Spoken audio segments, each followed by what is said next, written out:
And what's up with it? Polo Sports Talking ENT here again with another one.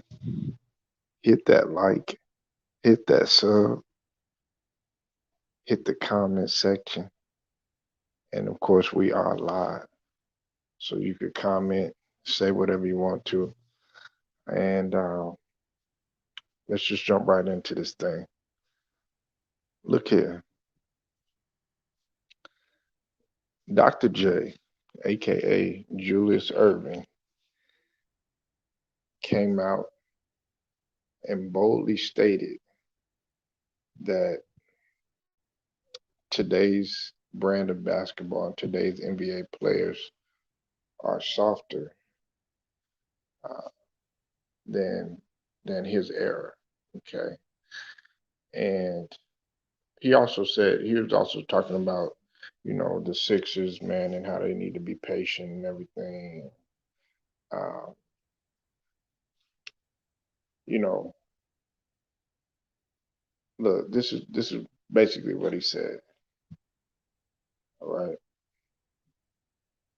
he said, "quote That was the good old days. It kept the humility intact." Irving said,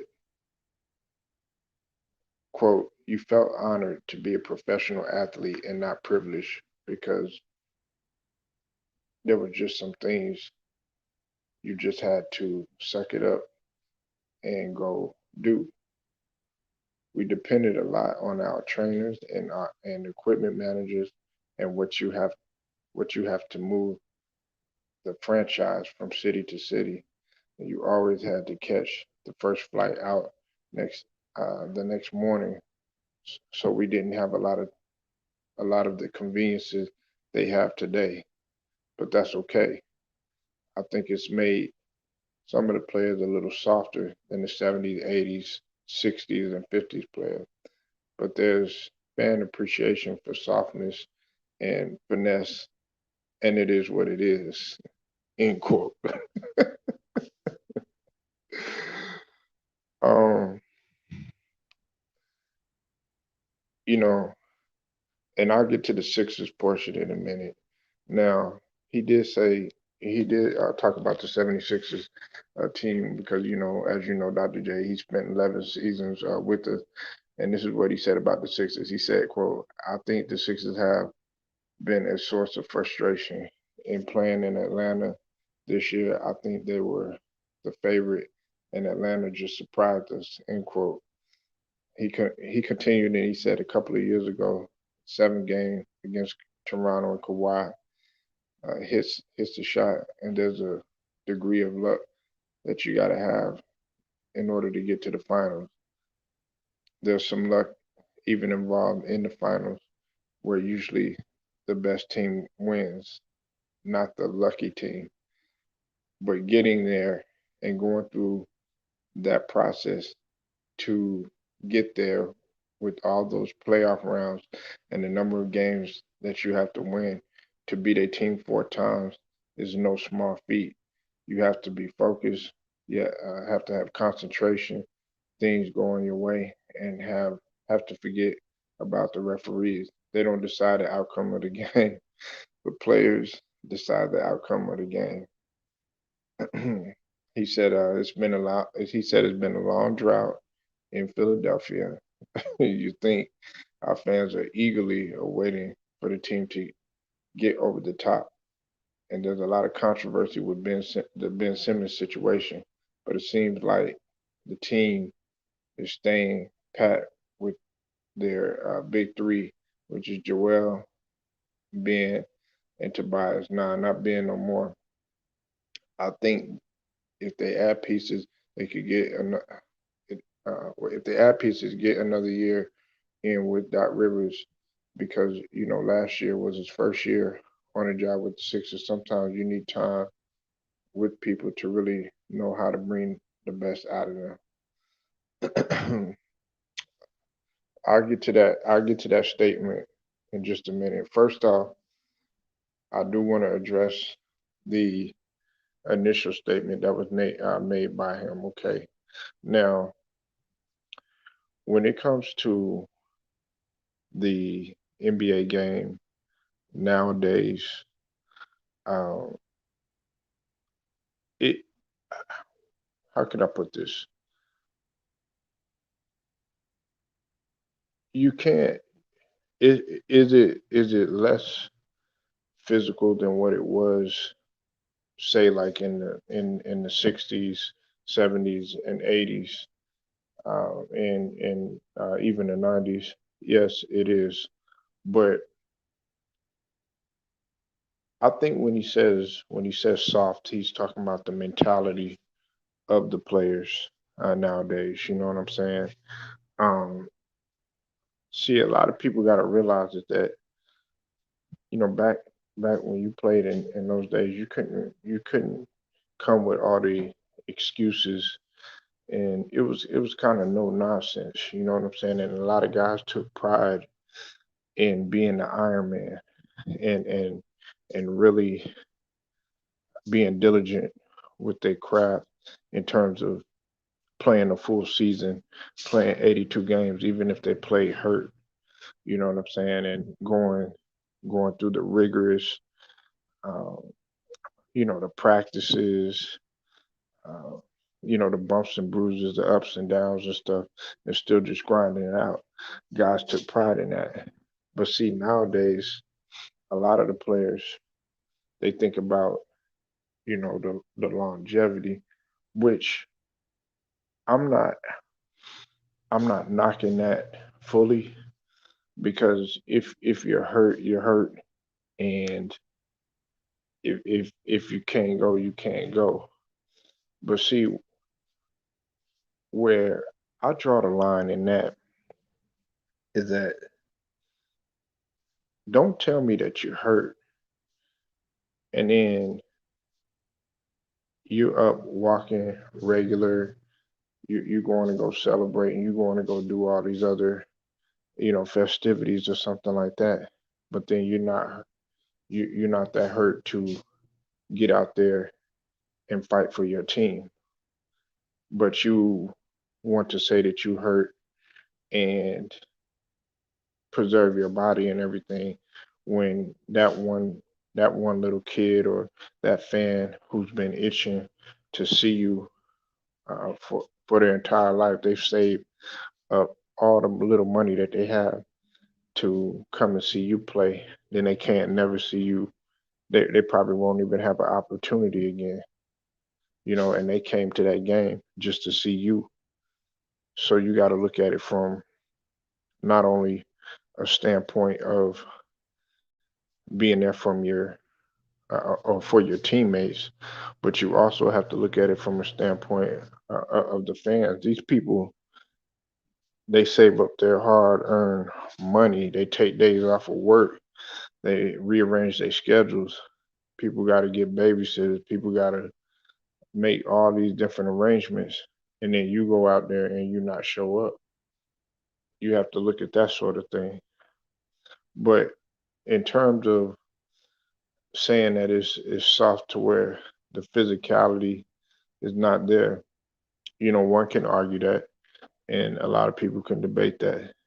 Now, me personally, if you go overseas, or if you play in different leagues, or even if you play in the NBA, you, a lot of people, like, myself, I'm not going to disrespect the NBA and just call them soft, because if I go out there and I try to play a full 48-minute game, right now, and I haven't been training at the level or playing at the level that they have for quite some time, then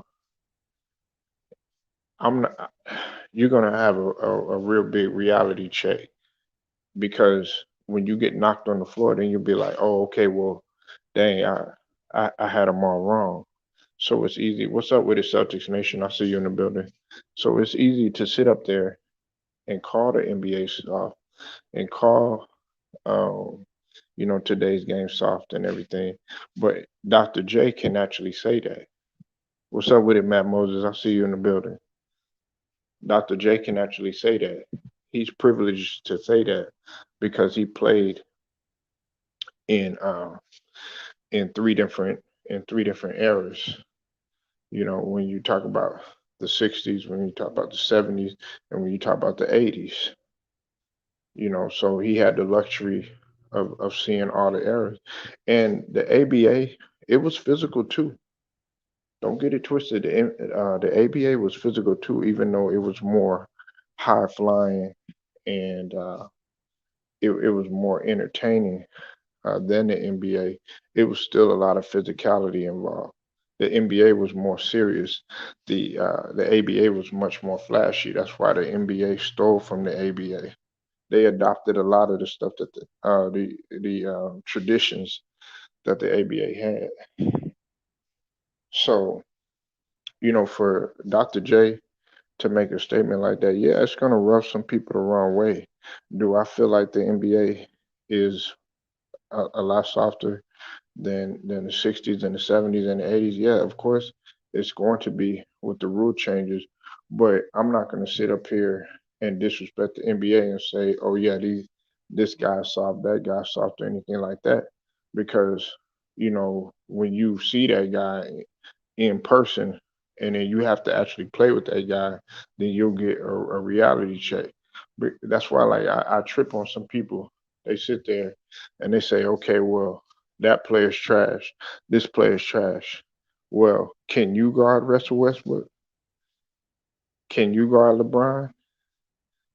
Can you guard AD? You know they call AD soft. Can you guard him in the post? No, you can't.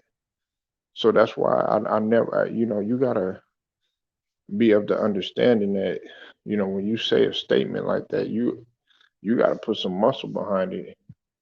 Um, but everything has to evolve, and everything's not gonna be the same like it was, you know, 10, 15, 20, 30, 50, 60, uh, you know, 70 years ago. It's just not gonna be the same. Things evolve.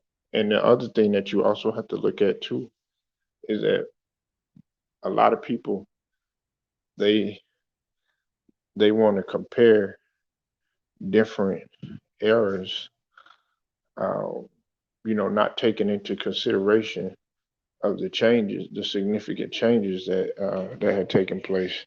You have to talk about when you talk about, you know, the style of game that was played. Uh, right now, it's more shooting, and there's a lot more spacing now. You know, back then the lanes were clogged, and you got to think about all of the various changes that came about.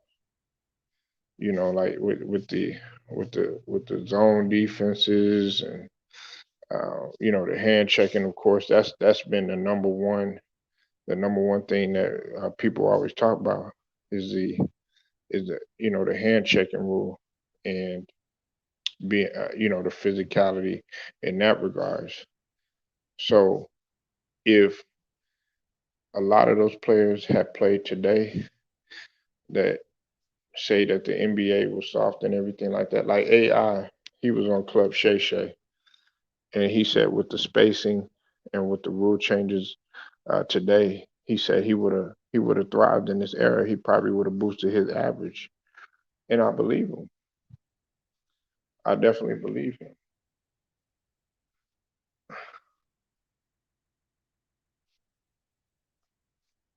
I definitely believe him. Uh, the link is in the chat if you want to come in. If you want to voice your opinion on this, flex your opinion, and say what you have to say. But look, we have to appreciate each era. You know, we have to appreciate each era. I mean, I appreciate each and every era. And for those of y'all that don't know, my era that I love watching was the '80s. You know, and I wasn't even I wasn't even that old in the '80s during that time. Most people think that I would have probably liked the '90s, but I like the '80s era because I felt like it was a more it was a more team oriented game, and I like the physicality of that era, and you really had to be on your toes in terms of fundamental wise. Now, were there were they as athletic as today's players? Nah, they weren't jumping out of gym, but fundamental wise, you can argue that too as well. You know, and a lot of people take that sort of thing kind of personal when it comes to arguing the fundamentals and the athleticism and the know-how and the grit and even the grind that it took back then. You know, but I appreciate this era. Only thing, the only thing about this era that I think that if I would like to see a lot more, versatility. Now, the mid range is sort of starting to make his way just a little bit back. You said, "Hey, Polo, what's up, Don Lovato? I see you in the building." And, I mean, you could come in, you could come in and chop it up with your boy too. You said, "Hey, Polo, did the NBA teams play zone defense in the '80s, in the '90s?" Is that a? I guess that's a trick question, huh? They played a zone, but the thing about it is it wasn't like you you automatically they if they would have been like, hey, get in the zone or something like that. Nah, they would play like a what you would call a floating zone. It was a floating zone. You knew that they were doing it. Like for instance, if they had to with Michael Jordan, you know, he even said it. He said he told one of the reporters one time. He said, yeah, they went into a zone early. Hold on one second. Hold on one second. He said they went into a zone early, and it was forbidden back then. Then in the early 2000s, um, I think what 90 they came with it in 90, 98, 99, 2000, something like that.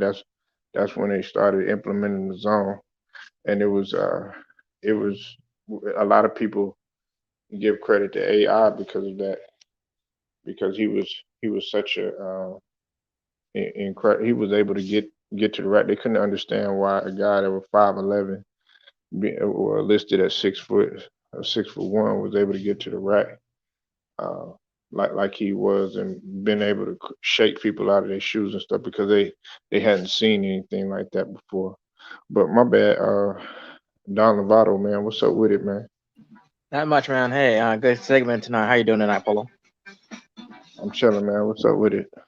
Not much, man. I remembering actually watching the Zone playing it in the NBA, and I remember it was implemented. I think it was like after the Lakers won third their three-peat title, and they wanted to see how they were gonna play against Shaq, right? So they put in the zone defense because I remember seeing the zone defenses mostly in college, and so I didn't know that they put it in earlier. But I remember the zone starting after they won their three-peat, and they're like, "Okay, we're gonna see how we're gonna stop Shaq." You know.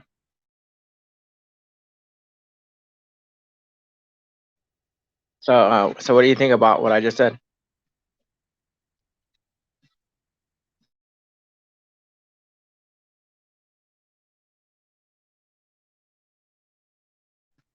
Hello, are you there? Yeah, I'm still here, bro. Um, Okay. Look, man, the zone was implemented in 2001, So the thing about it is that that came, you on point with what you said. Like I said, it was around it was around a couple years after AI had, he started being a terror the way he was. That was really that was really the reason that it had came about. You know, it, the leap when it came in '01 and '02, the the the league had removed the illegal defense rule. You know what I'm saying? It had removed the illegal defense rule, and then then when when that came about, then people started complaining about it, like Tracy McGrady. Tracy McGrady was the one that he was complaining about it because he was into because when you had a dominant scorer that had a first step like Tracy McGrady, a quick first step like Vince Carter and stuff like that. What were they gonna do, Don Lovato? They were gonna they were gonna do everything they could to try to trap him and try to make him a shooter. And even sometimes that didn't work because when Tracy McGrady was on, he was on. I don't know if you remember those days. So, Yeah. but Yeah. I don't think it was. But for Shaq, uh, I don't. That zone wasn't. It wasn't set up primarily for Shaq though. Okay. Well, it's good to know. I'm glad that I learned something new tonight because I was thinking about that, and I remember those legal defenses back in the '80s and '90s. They would always call Yeah, that on the players. Remember? right. Yeah, I thought that Don Lovato. I'm gonna be real with you. What's up with it, T Price? I see you in the building, man. Um, y'all go subscribe to that boy T Price too, man.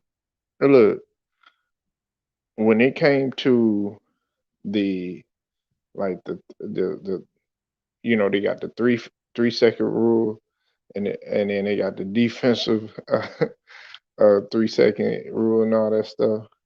I'm gonna be real with you. I wasn't a fan of that sort of thing, and I didn't like illegal defense. I didn't like any of that either. Like I'm just being honest.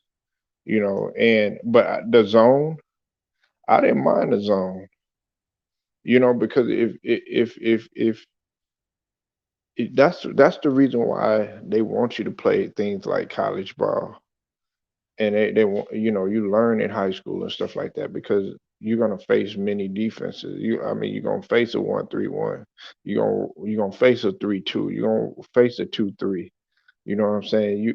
You're gonna face many defenses. You're gonna face a press. You're gonna face a half court. You know what I'm saying? You're gonna face a full court press.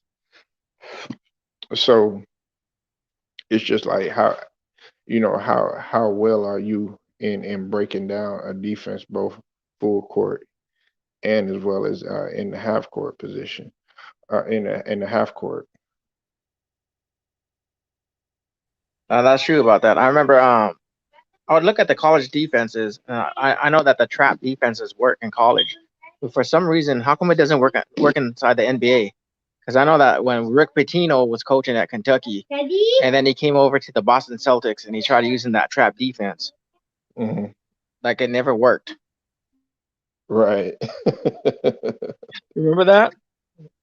The- Right? oh, vaguely. I know he wasn't successful when No. he went to because you got to remember he was with the Knicks too. Yes, I remember that. He was with the Knicks for a while, huh? Yeah, he was with the Knicks. He was with Boston. But it like when you come in and you come in, I think the only one that was somewhat successful coming in from college, to the NBA was of course Larry Brown. I mean, because he won the chip or whatnot, and then also Brad Stevens, but Brad Stevens, you know what I'm saying, he didn't win no chip or anything like that, but people were praising him when he first got in, but then there were a lot of people that's been talking down on Brad Stevens or whatnot. So I think he was smart in the game by going ahead and moving into the front office and everything, and taking that role because he still has a great basketball mind. But anyways, I'm getting off subject. Um, it's hard to transition sometimes for some guys. Now with Krzyzewski, we'll never know Don Lovato. You know what I'm saying? But I think if Krzyzewski did go to the NBA, I think he would be successful because he was successful with playing with NBA players on a world level. What you think? I agree with you. That was very interesting that you mentioned that because I know like a lot of teams wanted Coach K. I know the Lakers wanted Coach K. Kobe Bryant wanted Coach K. But Coach K, he was very comfortable at Duke and his coaching style over at Duke. A lot of people, respected him and they wanted to go play for him. Kobe Hmm. mentioned that if he didn't go to the NBA right away, that he would want to go play for Coach K at Duke. That was his preference, was Duke. Now, the trap defenses. I mean, like I've seen them trying it, but for some reason it doesn't work in the NBA. So that would always puzzle me. And with Coach K, maybe he would have succeeded in the NBA because you're right. He has a lot of respect from the players, NBA players, when he was coaching the USA teams and some of the world teams for the USA. So a lot of players have respect for Coach K. I mean, these players would actually run through the wall for Coach K. That's how much they love this guy. Yeah. And when it comes to Larry Brown was definitely a great coach. He succeeded in college and in the pros. I remember Hmm. watching him. I think it was the 50th anniversary of the NCAA tournament when Hmm. it was Kentucky. No, when it was Kansas against Oklahoma, and the score was Hmm. like 50-50 at halftime, and Hmm. then Kansas came back and won, and he got his first chip in college. Right. Well, let me ask you this, Don. Like, what you think about the merge that's happening with the Pac-12, the Big Ten, and the ACC? Because it's going to happen with college basketball too. You know what I'm saying? It took place in Mhm. football. You think it's going to have a significant impact on it?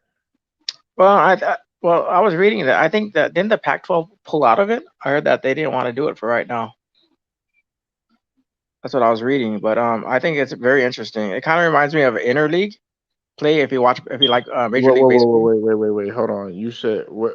Wait, run that back again. What did you just say? Yeah, I was reading that the Pac-12. I think they're gonna pull out for a little bit, and then they're gonna like let it sink in, and then maybe in the future they might want to do it. That's what I was reading. You talking about in football or in basketball? Yeah, no, I mean that's what I was reading a couple of days ago that the Pac-12 they're thinking about maybe pulling out from this merger for a little bit. Nah. They finna do it. They're gonna Listen, do it. yeah, Okay. let me tell you why they doing it.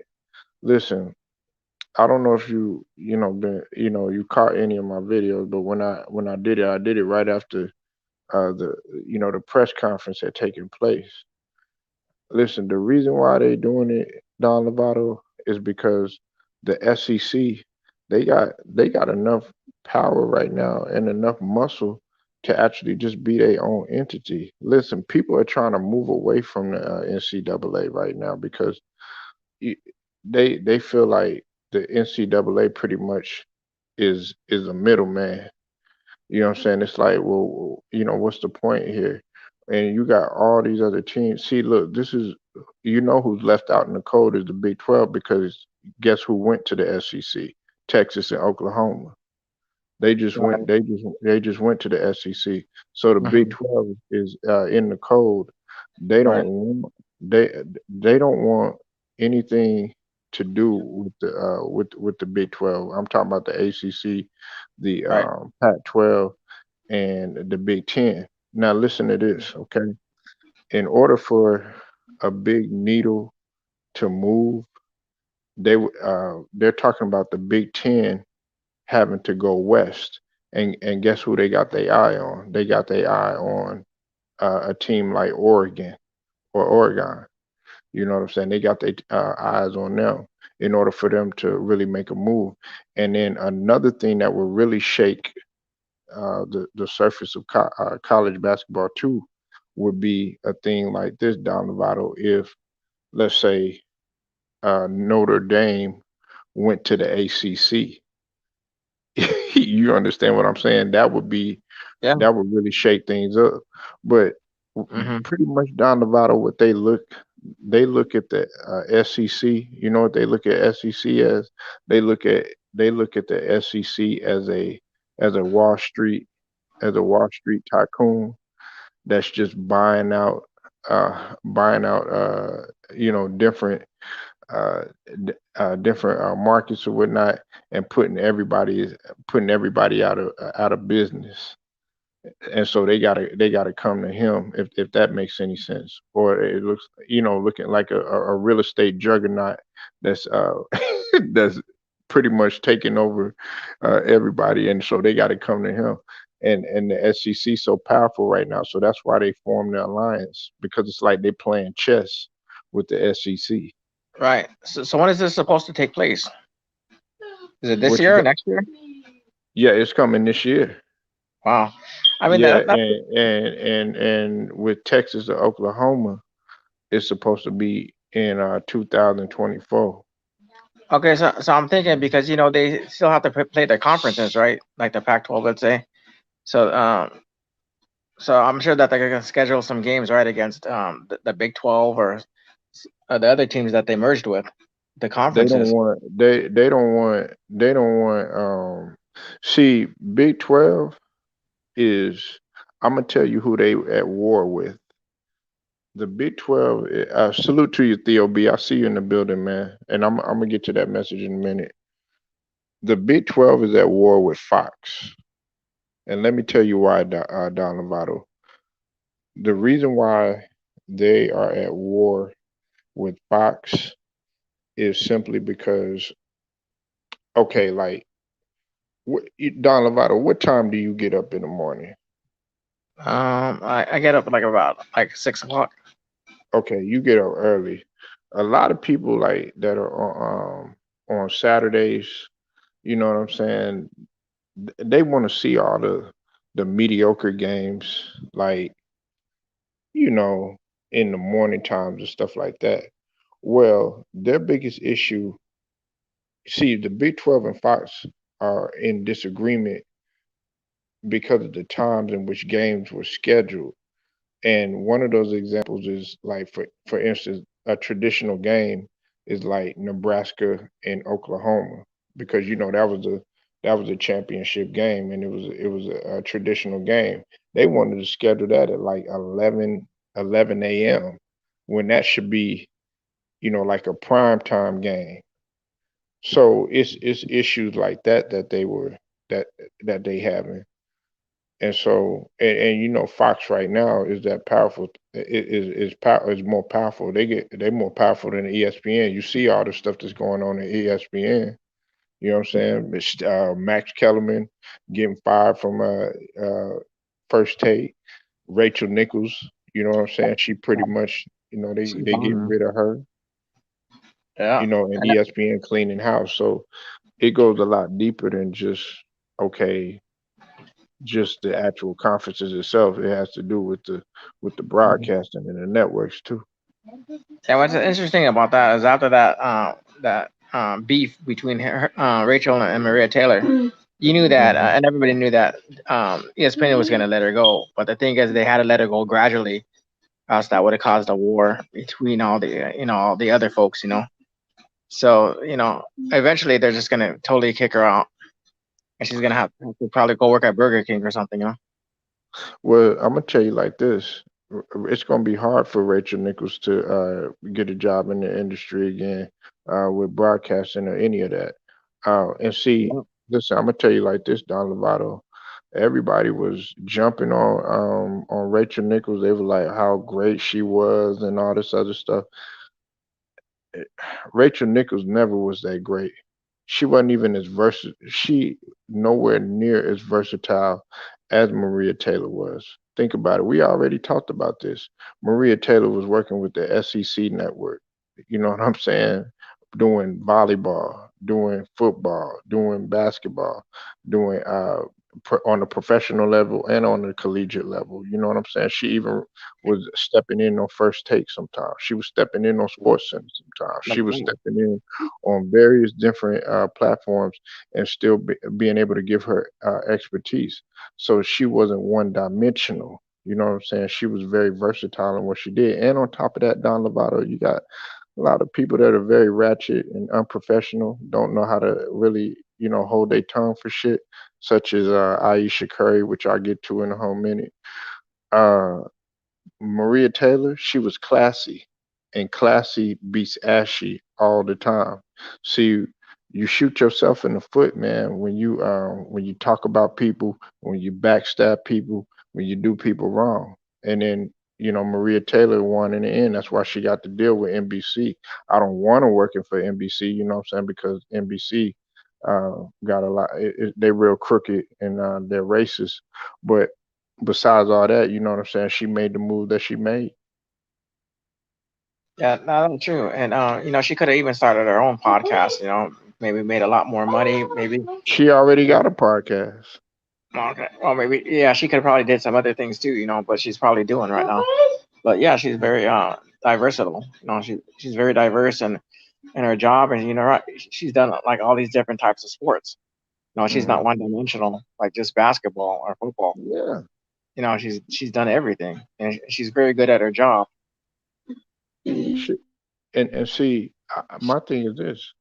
Hey, what's up with it, J Mac? I see you in the building. I just feel like, um, you know, see, I know we get on Stephen A. Smith. I get on Stephen A. Smith. I lost a lot of respect for him in a lot of regards, but Stephen A. Smith did set the tone for being able to work and be versatile of that nature. But see, Maria Taylor took it to another level, and I'm gonna say it. I'm gonna tell you like this: Maria Taylor is even more versatile than Stephen A. Smith because she's able to cover more ground. She's doing more stuff than Stephen A. Smith, and Stephen A. Smith is turning into a company man. Yes, sir, boss. Yes, I'll do it, boss. Yes, sir. Yes, sir. No, sir.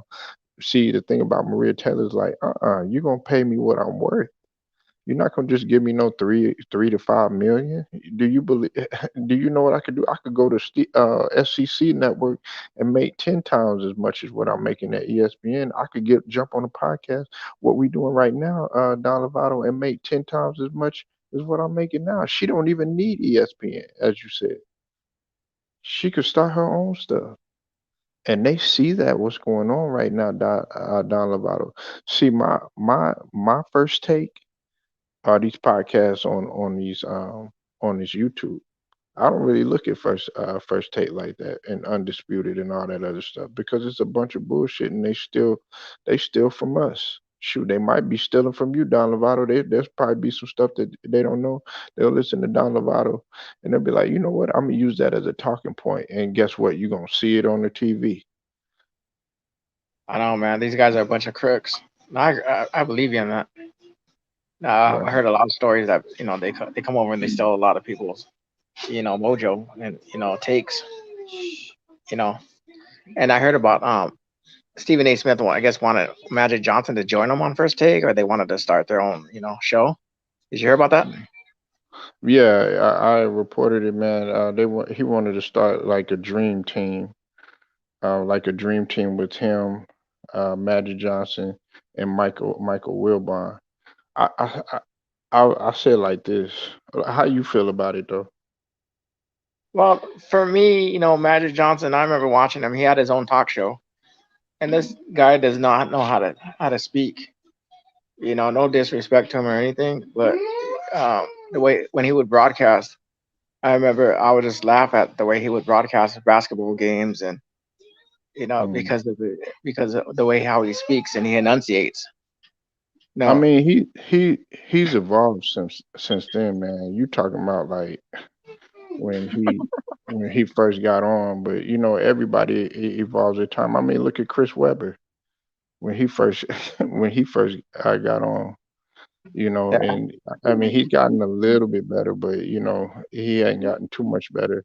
But I yeah, think Magic Johnson would, in terms of debating, he does it in a smooth way. But with Mike Wilbon, see, you got to realize Mike Wilbon was on part in the interruption in PTI, and he used to go at it uh, with the other co-hosts. So he's fit to be in that debater mindset. But see, my thing is this, though, Don Lovato is the moderator. If you're gonna be a moderator, and that's why I don't really, I'm not a fan of Molly. You know what I'm saying? Uh, I'm not a fan of her being a moderator because she doesn't know how to wear both hats. You know, like she cuts people off, doesn't let people get to their talking points. And constantly gives her 25 cents in and everything like that. No, you got to let the people talk and do their talking points and say what they need to say. And then you could, give your reference or your talking point at the end. What's up with it, Sal? What's up with it, Chaco? I see y'all in the building. But they need to get rid of Molly. Maybe move up Malika Andrews or somebody like yeah, that. yeah. Malika Andrews is, yeah, I like her a lot better. Molly's, I don't know, she's just there just to be there, you know. She doesn't know what the hell Eye she's doing. candy, eye candy. Yeah, you I know, mean, she just does. I mean, she's there just to be there, like it's like be pretty and shut up and just sit still, you know. Yeah, they need to right. replace her, and even Joy Taylor is pretty decent. The one who's working with Coward. hmm That's Yeah, yeah, Callan, Callan Carhart. yeah, she's pretty decent. Yeah, But yeah, Molly they has to just. go. You said Molly. You said Molly is a bit much. You said Malika seems cool, but Molly is a bit much. Yeah, she is a bit much.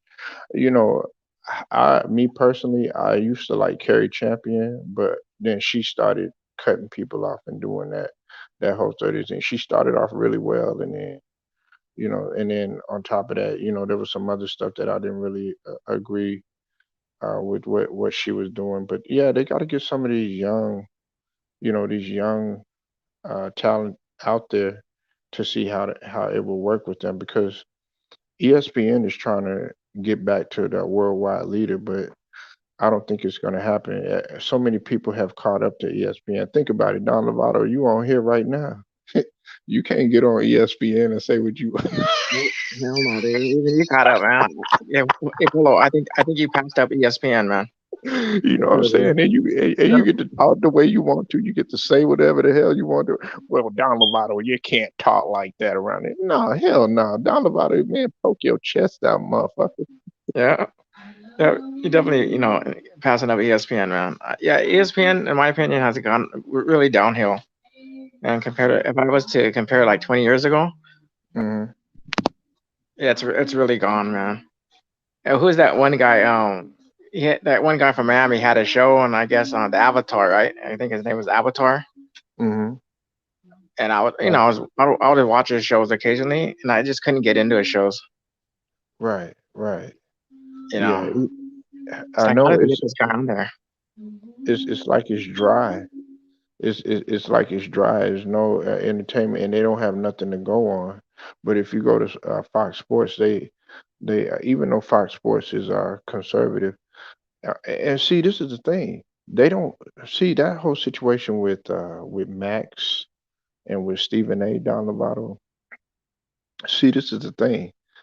What's it called? Max. He's intelligent and he knows what he's talking about, but he doesn't go at Stephen A. on a debate level. He tried.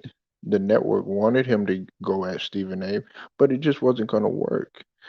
You needed somebody that was really going to stand on their principle, whether they were wrong as shit, like a Skip Bayless. You know what I'm saying? Or somebody that was gonna go at Stephen A. Smith. But it was kind of like, he was like, I'm not gonna say back down from Stephen A. Smith, but it wasn't like he was putting up as good a fight. But when you bring somebody like a Michael Irvin who's gonna be on there one time a week, it amplifies the ratings. And that's what the problem was. When you go on there, you get more entertained if you see the playmaker versus Stephen A. Smith than you do when you see Max on there, right? That's true, man. And I remember watching those debates, and Stephen A. Smith was always clowning on him. No, it's like Yeah, this guy didn't know how to defend himself. He didn't know how to rebuttal. I'd be like, what is this guy doing? I mean, it got like really bad where Stephen A. Smith was actually begging Skip Bayless to come back. Like, come back, right? yeah, yeah. But you know that wasn't gonna happen. And see, the thing about it too, like, Don Lovato, if it wasn't for Skip Bayless, Stephen A. Smith wouldn't be where he's at, because a lot of people don't understand that it he was the one that had the idea when they had started off as Cold Pizza. He was the one that said, you know what, we could do something with this. You know what Stephen A. said? He said it was I think he said utterly ridiculous and absolutely ridiculous. He thought Skip was like out of his mind. But guess what happened? Then it ended up uh, selling, and it ended up blowing up. So, and now look where he's at. Yeah, and over in LA, I listened to Max Kellerman and Marcus Wiley. They used to have their own show, and then they had it for a couple of years, and then Hmm. Max went over to ESPN and joined Stephen A. Smith, right? Yeah, And I think Max Kellerman is more of a radio guy, yeah. not a TV dude. He had another show. Maybe you know what it was, Don Lovato. He had another show shortly before First Take. Um, I forget what show it was, but he was on there. It wasn't. It was after the Marcellus Wiley and all that stuff. Yeah, I mean, or he did that. Didn't he do like he had like a boxing segments? He do like boxing shows, Yeah, he right? did. Yeah, he did the boxing, but he did something else too, Don Lovato. You probably know what it was, man, because you around my age, man. But you saw him on three different shows. Uh, Yeah, I'm trying to think right now, but no, nothing's coming to my head because like when I first heard him, he was with Marcus Wiley. I remember that mhm. drive. I was on the way home, And so Right. him and Wiley would be on the show together, and I know that Yeah, he was doing. there you go, around the horn. That's what it was. Oh, okay, he was doing that show Yeah, thanks, on the morning. DLB. I appreciate it. Yeah, around the horn. You remember that one? That the one with Marcellus Wiley? No, no, they did something different because they would do a Yeah, radio yeah, show together. that wasn't what Marcellus Wallace No. was something else. Yeah, because Yeah, they used to yeah, do Max was a moderator on Around the Horn. Yeah, that's what it was, because then he was doing the ESPN boxing, yeah, he and was. he did HBO too. He still does Yeah. HBO and Showtime. Uh-huh. Yeah, so he's more of that. Like with him and Stephen A. Smith on First Take, I really don't see them. They really don't gel together. Hmm. I'm just like laughing at them. Sometimes I even have to cringe when they're capping on him. When Stephen A. Smith is getting on him. Then here comes that guy, the ex Boston Celtic. Hmm. Perkins getting on him too, and I'm just like, wow, dude. Well, I'm like, Don Votto, man, listen, I haven't talked to you in the grip, man. I know you probably done been busy and everything like that, but Mhm. we can't leave this show without talking about who I already know what we gonna get to. We always find some way to get to it, but Lakers. let's Mhm. just let's just talk about everything that's been going down. You know what I'm saying? Got DeAndre Jordan finna come over there. Um, you got Is he, Isaiah is he, Thomas getting ready to make way. Then Rondo. Then you got all the old heads Kevin making Love. way over there. You got LeBron done lost 20 pounds, getting ready for next season, man. Yeah. Tell me everything. I'm gonna let you have the floor right now, Don Lovato, about how you feel about what's going on, man. I shut up. Okay, as a Lakers fan, I'm kind of overwhelmed because they're talking about getting DeAndre Jordan, Kevin Love, and then I heard that Rich Paul's being sued by one of his clients because out of like 57 or 58 million dollars, and then Yeah, also Nerlens Noel. He 58 million. He's gonna sue him because they never picked up his calls, or they never let him know that people were calling for him when he was in Philly. right, Go ahead. I think I think it was the Clippers and the Rockets that were calling for him, but Rich Paul didn't want to answer the phone calls. I mean, Hmm. if that was the case, how come he didn't get him over to the Lakers? You know what I mean? And Right. people think that it's favoritism towards the Lakers, but it's not because he's not even on the Lakers. So I don't know what these guys are talking about. But Right. all these moves, man, it's like, what do you guys want? Because they're Kevin. I guess they're gonna buy out Kevin Love, and they're saying that he might come to the Lakers, and I'm like, oh shoot. And then they're hoping that Rondo gets bought out so he can come to the Lakers. And I'm thinking, no, we really don't need Rondo. I mean, that ship already sailed, in my opinion, with Rondo. And Oh, really? then maybe with Patrick Beverly. I wouldn't mind Patrick Beverly coming to the Lakers, but I don't. I have to see what the Timberwolves are going to do with him. You know, I'm I'm surprised you said that. with Rondo. Yeah. Yeah, because look, I seen the way how the Clippers used him, and you know what? They really didn't need him because they had Terrence Mann and they had Reggie Jackson, and the way But that they balled out during the playoffs. well, I felt like it worked for them because think about how well Reggie Jackson was playing. He played well because of Rondo. hmm Well, the He thing was is that able to he was able to pick his brain. And this is my thing too, Don Lovato. Listen, I understand what you're saying. You're looking at it from a, I guess you would probably be looking at it from a health standpoint and age and nutrition standpoint. But right, I'm looking at it from a pick your brain of a champion standpoint. Russ gets to pick his brain and see, okay, this is what we need to do in this situation. Uh, because he hasn't been around any champions, with the exception of KD, but that was before, champion.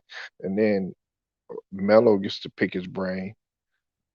Melo gets to pick two or three people's brain on there right. because he's never been around or played with any champions, with the exception of Chauncey Billups, and that was before he got the chip. You know hmm what I'm saying? So it's kind of like, well, damn. Uh, you're playing with Rondo, who's got two rings. I'm gonna be up in there trying to. I'm talking about Russ now. I'm Yeah, gonna be trying to do everything that I can to learn from this guy. You know what I'm saying? I, I yeah, I think Rondo could be very valuable. It's better than having Jerry Dudley, and yeah, for sure. Jerry Dudley gone now, and Jerry Dudley about to be under Jason Kidd coaching staff over there in Mavericks. Yeah. Well, the thing is, the team would have to buy out Rondo, and I don't know if they're gonna do that. His team. The thing is that if the Lakers did pick up Rondo, I Oh, they're wouldn't gonna mind. do it. They listen. That wasn't. See, you see how quick they got rid of Patrick Beverly over there to Minnesota. I hmm knew that was going to happen. If you go check my archives, because I already got it reported about Right. Rondo and Isaiah Thomas coming, I knew it was going to happen because I was just like, what are they doing? When the Clippers got rid of Rondo and Beverly and everything like that, I said he's either going to go one or two places. He's going back to the Celtics or he going back to the Lakers, Right. and he can't go back to the Celtics. You know what I'm saying? Because they extended Marcus Smart, and they got Pritchard over there and everything, and hmm they're trying to build a whole new thing over there in Boston. especially with their guard play and everything. And then on top of that, the Lakers, they were looking for um, a wing guy and a point guard. That's what they were looking for, and I already knew that they were focused on Rondo. So Rondo said that he was he was desperately trying to get back over there. I just don't understand. They should have went after like somebody like Carl Anthony Towns as opposed to Dwight Howard, though. Yeah, but you know how the Lakers are, man. Shoot, I mean they got Westbrook. You know what I Mhm. mean? And for that, because I was thinking they're gonna go for Buddy Hield, but Are you happy about that? Are you happy about Russ? we'll see what happens with Russ. I think they can make it work. You know, Mhm. I kind of wanted Buddy Hield, but and then when I heard about what Russ or Westbrook, I'm like, oh okay, let's see Let what's gonna happen. You know? let me read some of these comments real quick, and then I'll let you continue to cook down the bottom. Man, you said Dr. J at least should have said these players don't play no defense. Well, it's no, yeah, you're right. There's not very much defense as much as it was, especially in the '60s, '70s, or '80s or whatever. You know what I'm saying? Salute to you, LT. I see you. You said Theo B said the Lakers gonna sign Tim Tebow. I don't think Tim Tebow, but he already done got the bag because he would clean juice that new company or whatnot.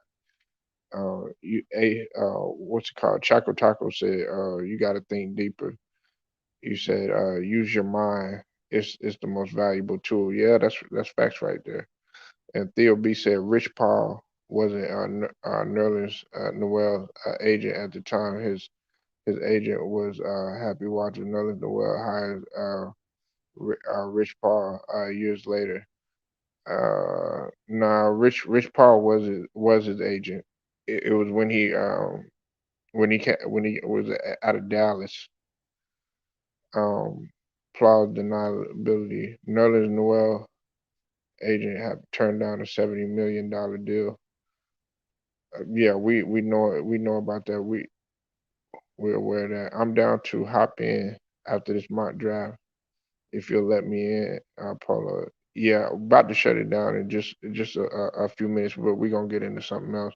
You said Nerlens Noel owes Rich Paul commission for two Knicks contracts. He just got him. Nah, You better go do your research on that, buddy. Mm-mm. No, because they were never answering his calls. They didn't even tell him that because there were a lot of people trying to make offers for Nerlens Noel, Theo, and they see you starting it, man. You starting to say that stuff again, bro. Come on, man. We already went over that. They were trying to make attempts to did you hear about that, Don Lovato, about the Nerlens Noel situation? Yeah, I heard that the Rockets and the Clippers wanted him, but Rich Paul wasn't returning their phone calls, or he didn't tell his client, you know, that these teams were interested in him.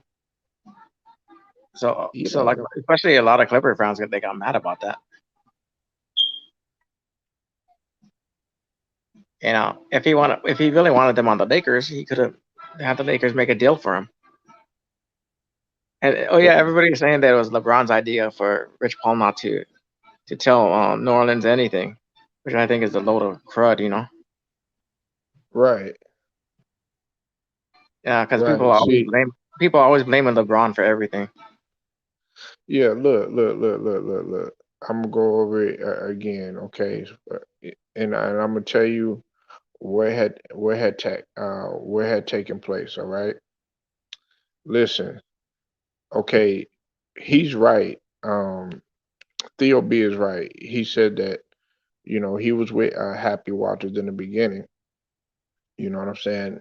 Now, Noel, he claimed that the lawsuit he was offered was a 4-year, 70 million deal, a number that was reported by several news outlets that summer. And during the free agency process, Noel said he fired Walters and hired Paul when they met at Ben Simmons' birthday party. So he did hire him. Paul represented him and he represented Simmons, he represented Draymond Green, LeBron James, everybody that was on Clutch Sport. Now, in the lawsuit, Don Lovato and Theo B, Noel said Paul advised him to pass on the $70 million offer and accept a 1 year deal so that he could be an unrestricted free agent the following year. When Paul said he could get Noel at a more lucrative contract. Noel turned it down. He turned down the deal and signed his 1 year qualifying offer at 4.1 million. The following season, Noel broke his thumb. He missed 42 games. Okay. And as his numbers dropped, he didn't re-sign with Dallas and played the next two seasons with OKC. And he made that minimum of 3.7 mil.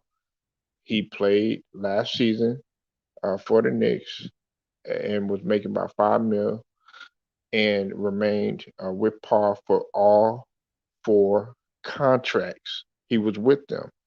Noel claims that the lawsuit that Clutch did not make him a priority when he was a free agent.